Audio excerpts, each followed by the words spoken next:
Hi, thanks for watching. I'm Damini Celebre, and today I'd like to talk to you about the concept of explore. The first phase of the Soulscape process is explore.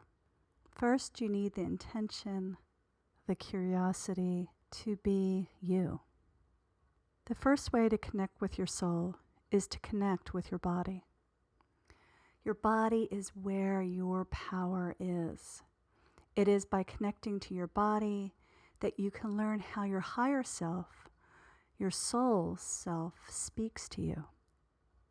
To be the fullest expression of yourself, you need to learn to trust your internal yes. And you do that first by feeling into your body, letting your sensations, feelings, emotions, and intuition guide you.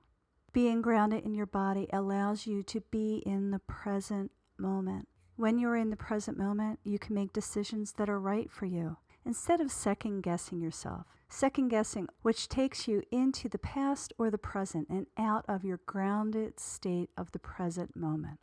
So take the time to explore. What does your body and heart and soul have to say?